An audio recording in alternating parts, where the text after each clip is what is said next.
அனைவருக்கும் வணக்கம். இது யூகேவி தமிழா. கல்வி சம்பந்தப்பட்ட தகவல்களை நம்ம சேனல்ல தொடர்ச்சியாக கொடுத்துட்டு வரோம்.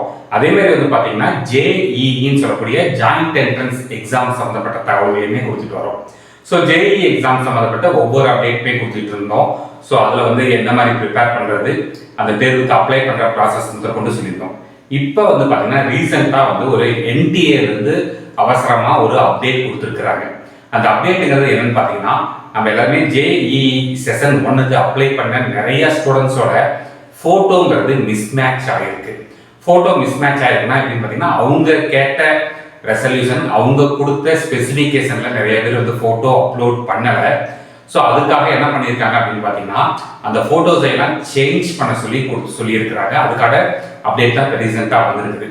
இது இப்போ எல்லாருமே போய் நம்ம ஃபோட்டோஸ் சேஞ்ச் பண்ணணுமா, ஜேடபிள்யூ மெயின் செஷன் 1 எழுதக்கூடிய எல்லாருமே நம்ம ஃபோட்டோஸ் சேஞ்ச் பண்ணணுமான்னு கேட்டால் கண்டிப்பாக தேவையில்லை.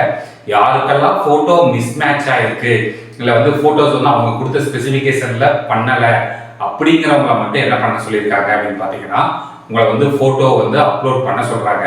அதை எப்படி நம்ம தெரிஞ்சுக்கிறது அப்படின்னு பார்த்தீங்கன்னா, உங்களுக்கும் ஒரு வேளை எஸ்எம்எஸ் மெசேஜ் வந்துருக்கலாம், இல்லைன்னா மெயில் வந்துருக்கும். இது மாதிரி ஃபோட்டோ டிஸ்கிரிபன்சி இருக்குது அப்படிங்கிறது ஒரு மெயில் வந்திருக்கும். அந்த மெயில் வந்திருக்கவங்க இல்லை அந்த மெசேஜ் வந்திருக்கவங்க மட்டும் அப்லோட் பண்ணால் போதும்னு சொல்லியிருக்காங்க.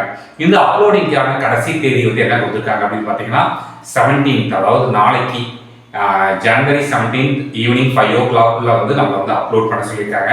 ஸோ அதில் அவங்க என்னென்ன ஸ்பெசிஃபிகேஷனில் கேட்டிருந்தாலும் அதே மாதிரியான பிக்சர் தான் அப்லோட் பண்ணணும். இப்போ நீங்கள் ஸ்பெக்ஸ் யூஸ் பண்ணுறீங்க அப்படின்னா ரெகுலராக யூஸ் பண்ணால் மட்டும் ஸ்பெக்ஸ் போட்டு ஃபோட்டோ எடுக்கலாம்.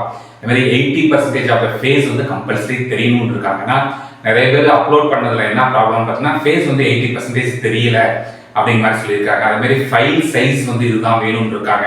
நீங்கள் எல்லாமே முடிச்சுட்டு கடைசியாக ஃபோட்டோ நீங்கள் அப்லோட் பண்ணக்கூடிய அந்த டாக்குமெண்ட் இமேஜுங்கிறது ஜேபிஜி ஃபார்மேட்டில் தான் இருக்கணும். அதே மாதிரி ஃபோட்டோகிராஃப்னு இங்கிலீஷில் கேபிட்டல் லெட்டரில் தான் அந்த ஃபைல் நேம்ங்கிறது இருக்கணும். அது முதல் கொண்டு சொல்லியிருக்காங்க. ஆனால் இதுக்கு மேலே அவங்க எடிட் பண்ண அலோவ் பண்ண மாட்டாங்க. இந்த ஃபோட்டோஸ்லாம் உங்களுக்கு நீங்கள் ப்ராப்பராக அப்லோட் பண்ணால் மட்டும்தான் உங்களுக்கு அடுத்து அட்மிட் கார்டுங்கிறது ரிலீஸ் ஆகிறதுக்கு வாய்ப்புகள் இருக்குது. ஒருவேளை அப்பயுமே நீங்கள் கொடுத்து மெயில் பண்ணியோ இல்லை மெசேஜ் பண்ணியோ அப்பயுமே நீங்கள் ஃபோட்டோஸ் அப்லோட் பண்ணலை அப்படிங்கிற பட்சத்தில் உங்களுக்கான அட்மிட் கார்டு வர்றதுல சில இஷ்யூஸ் ஆகலாம், அட்மிட் கார்டு வராமையும் போகலாம். ஸோ இந்த வாய்ப்பை பயன்படுத்தி அப்ளிகேஷன்ஸ்லையுமே நீங்கள் ஏதாவது மிஸ்டேக் பண்ணியிருந்தீங்கன்னா, ஏதாவது எடிட் பண்ணுறதுக்கு பாசிபிலிட்டிஸ் இருக்குதாங்கிறதையும் செக் பண்ணிக்கோங்க. ஏன்னா இது ஃபோட்டோக்குன்னு தான் கொடுத்துருக்குறாங்க. பட் இது மூலமாக வேறு ஏதாவது அப்ளிகேஷன் எடிட்டிங் விண்டோ ஓப்பன் ஆகிடுச்சுன்னா இதையும் பயன்படுத்திக்கலாம் அப்படின்ட்டு என் சைடு உங்களுக்கு சொல்கிறேன். இந்த மாதிரி கண்டினியூஸாக உங்களுக்கு ஜேஇஇ எக்ஸாம் சம்மந்தப்பட்ட தகவல்கள் வேணுங்கிறவங்க மற்றும் ஜோசா கவுன்சிலிங் சம்மந்தப்பட்ட தகவல்கள் வேணுங்கிறவங்க நீங்கள் யூகேவி தமிழா அப்படிங்கிற யூடியூப் சேனல் சப்ஸ்கிரைப் பண்ணிக்கோங்க. மற்றும் இந்த வீடியோ உபயோகமாக இருக்குது நீங்கள் ஃபீல் பண்ணுறீங்க அப்படிங்கிற பட்சத்தில் ஜேஇஇ எக்ஸாம் ப்ரிப்பேர் பண்ணக்கூடிய மாணவர்கள், பண்ணிட்டு இருக்கக்கூடிய மாணவர்கள் மற்றும் அவங்க பெற்றோர்களுக்கு இந்த வீடியோ ஷேர் பண்ணுங்கள். மிகவும் நன்றி.